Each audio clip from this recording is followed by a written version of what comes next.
Baby, I had to make it through the pain. Make it through the pain. To the NFL. Rain, man, going to the NFL. Yeah. All right, so again, I'm gonna put my fan shoes back on again. This is me as a fan. I'm like, oh yeah, my boy going number one. I'm like, I ain't gonna say number one draft pick, but Right. first round. I'm thinking like, Bobby Rainey, NFL draft, that equals first round. Right. Unfortunately, it didn't play out that way. Right. Tell me about that process of watching the draft and going through that whole process. Like, how was that for you?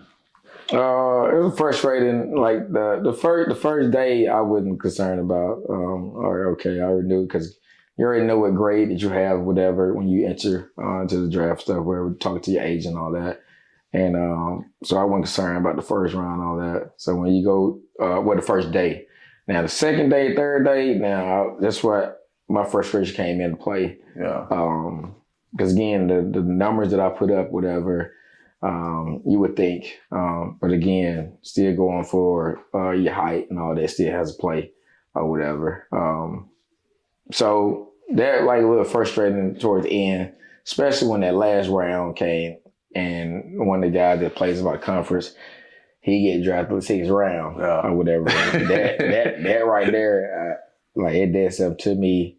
But then the crazy thing is, he got drafted in that 6th round, and at the end of the draft, that's when the free agent stuff starts. I mean, they get to make the phone calls.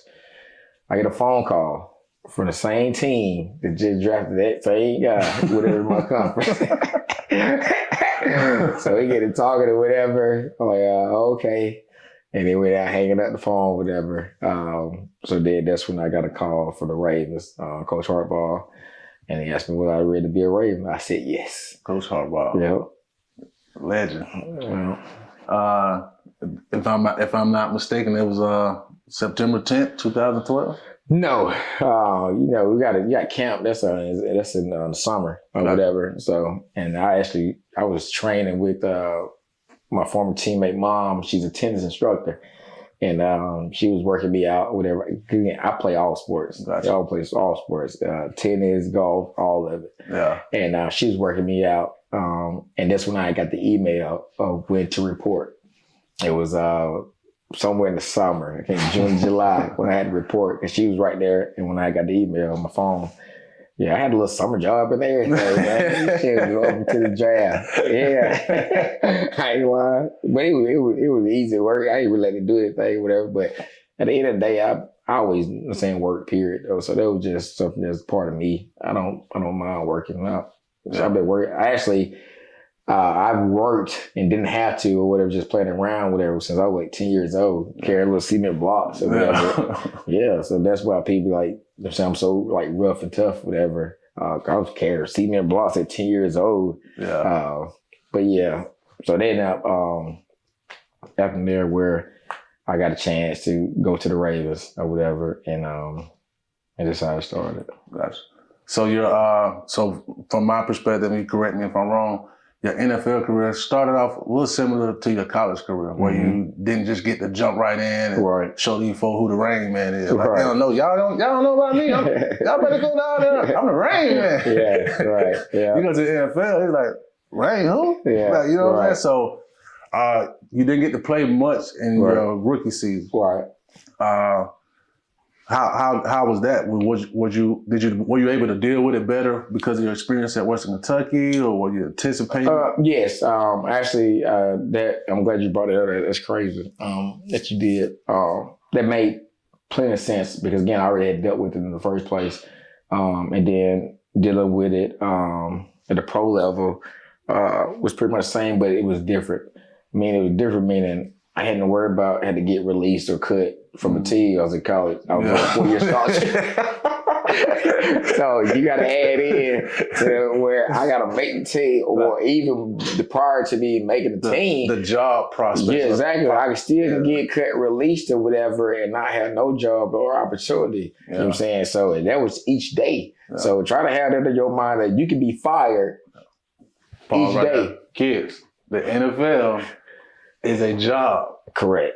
It's like if you go be a store manager for Walmart or a CEO for this, you can lose your job at any moment if you're not performing or you make the wrong decision. You're out of here just because you the Rain Man or anybody else.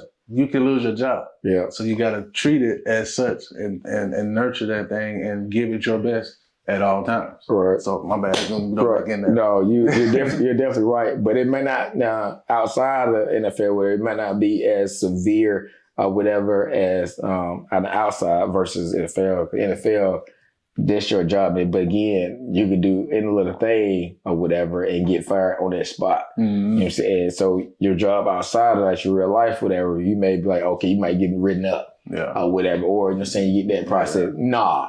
Hey, can you see you for a second? Bring the playbook.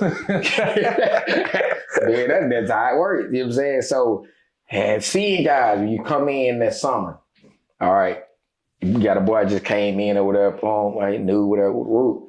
Shoot. Before we even get outside the walkthrough, he gone. Dang. Yeah. So you don't have a meeting, right? Yeah. Boom. We about to go outside, go to the walkthrough.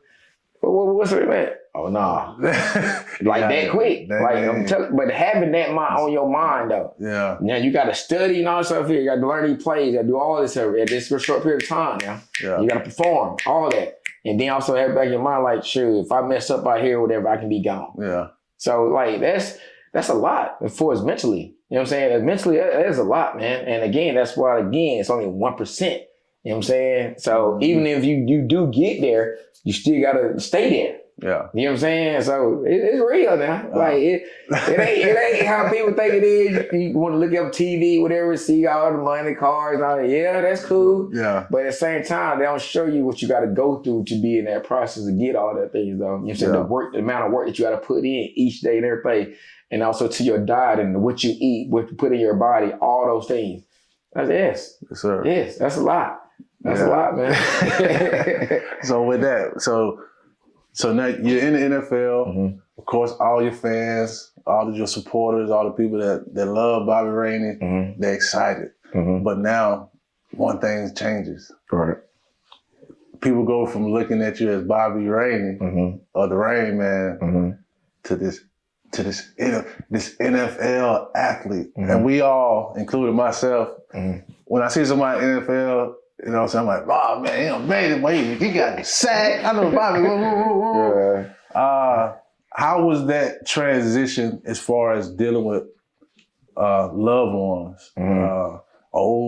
old classmates or mm-hmm. friends, college? How was that transition having people looking at you like you just this mm-hmm. billionaire now? Like, people think you just the richest person in the world now because you got NFL attached to your name. Correct. How was that pressure of having, if it was pressure, how was that part of the journey? Well, to me, it was no pressure because, again, like I say, I kept a small circle and stuff anyway, even with family-wise too. All right, I say my family meaning like, for one, it's my mom, my sister, and whatever. Then I had my grandma, my aunts, and all that or whatever. But for the most part, that's what it was, just us, whatever. And then I had people come out the woodwork, talking about they my cousin. Oh my God. Like that right there was just so crazy. But then, I'm saying, I wasn't concerned about people like, I'm saying, just come to me, just, I'm saying, money-wise, whatever, because again, I ain't really deal with a lot of people anyway. So why would you feel the audacity? Yeah. But you had people with the audacity though. Now sure you talk to you, not saying nothing, whatever, will come up to you, whatever with it. I ain't make it to the and I got it. Right.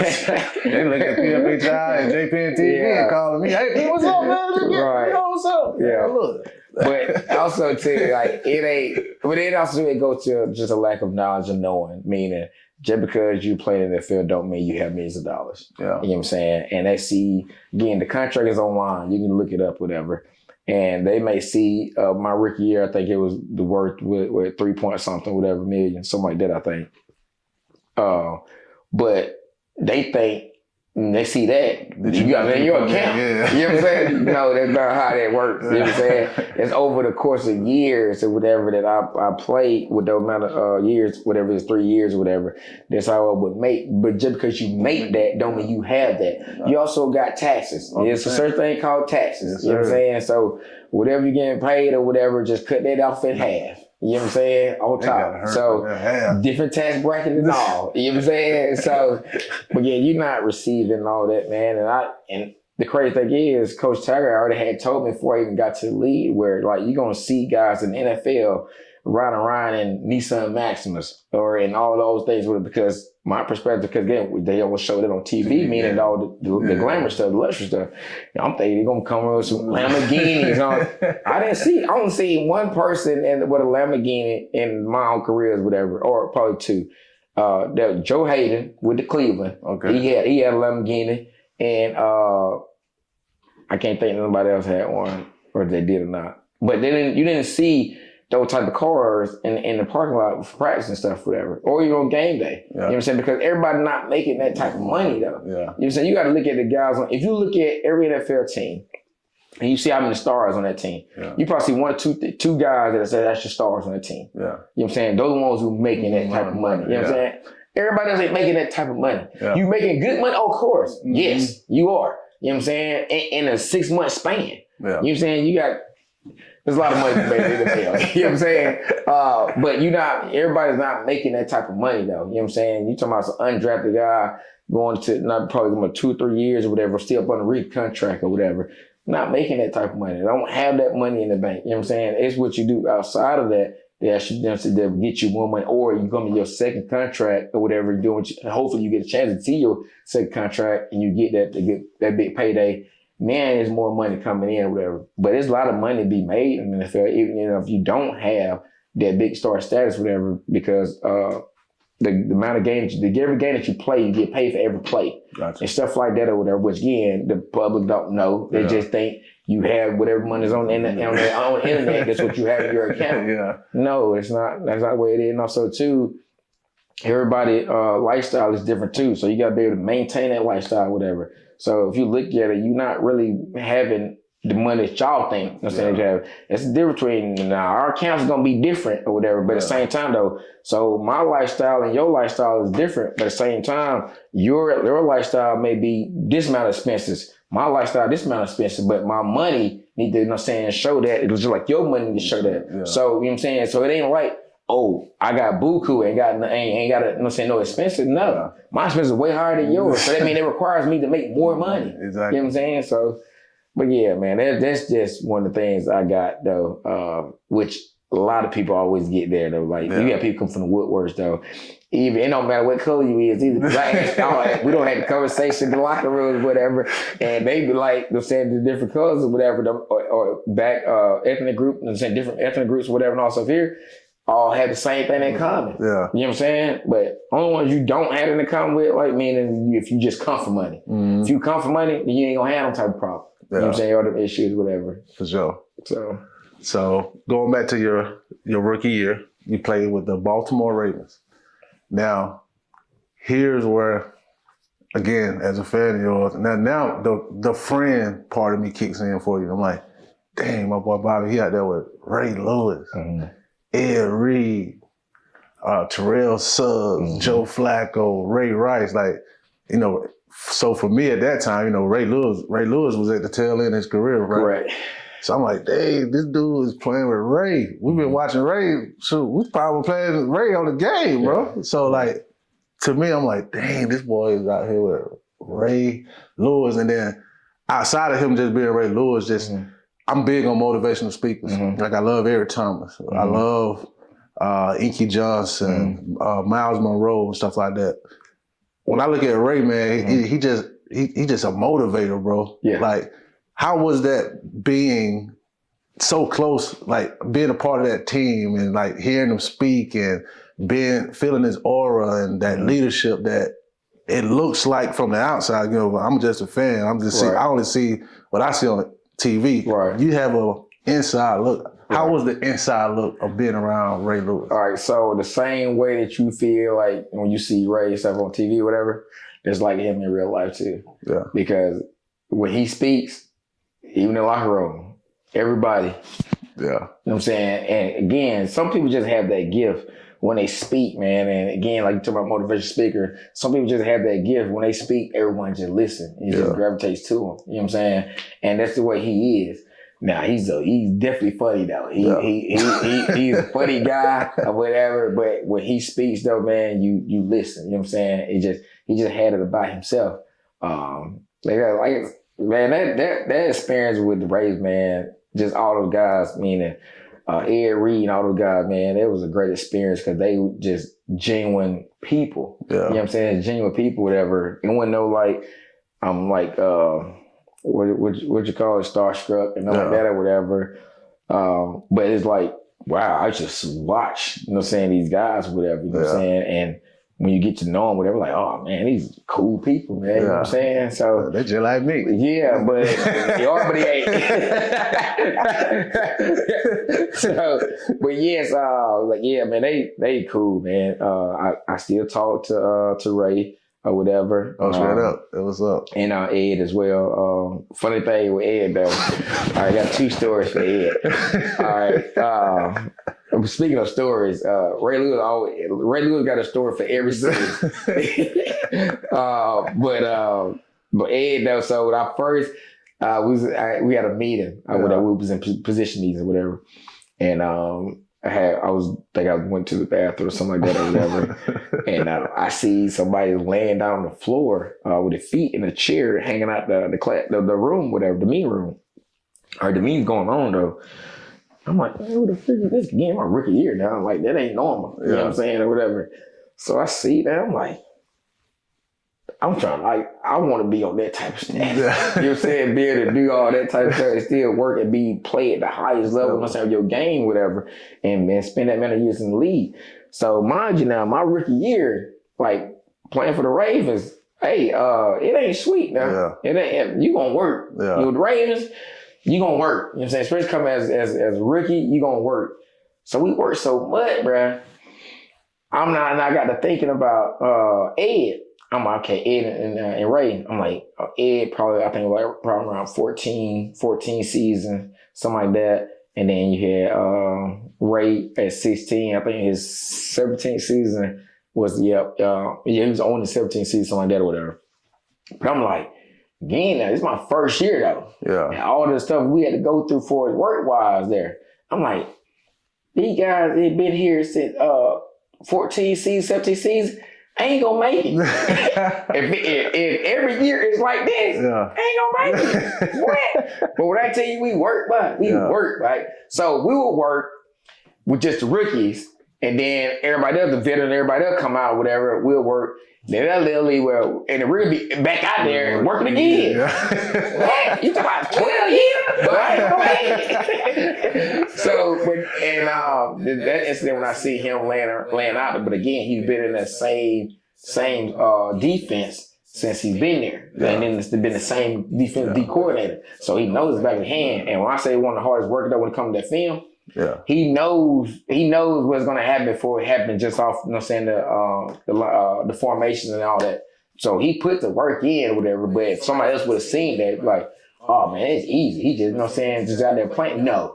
He put work in, he watched film. You know what I'm saying? Those guys, again, you're a professional at what you do. You know what I'm saying? And another incident, we was at, I think Jacolby Jones, he was big for them kick returns. Yes, yeah. He was so this crazy thing is, so our kick return core, our punt return, whatever it is, all the returners, we was deep. Yeah. For one, we had Jacolby. We had Darius Webb. We had a dude named Tanner. I think it was named Tanner.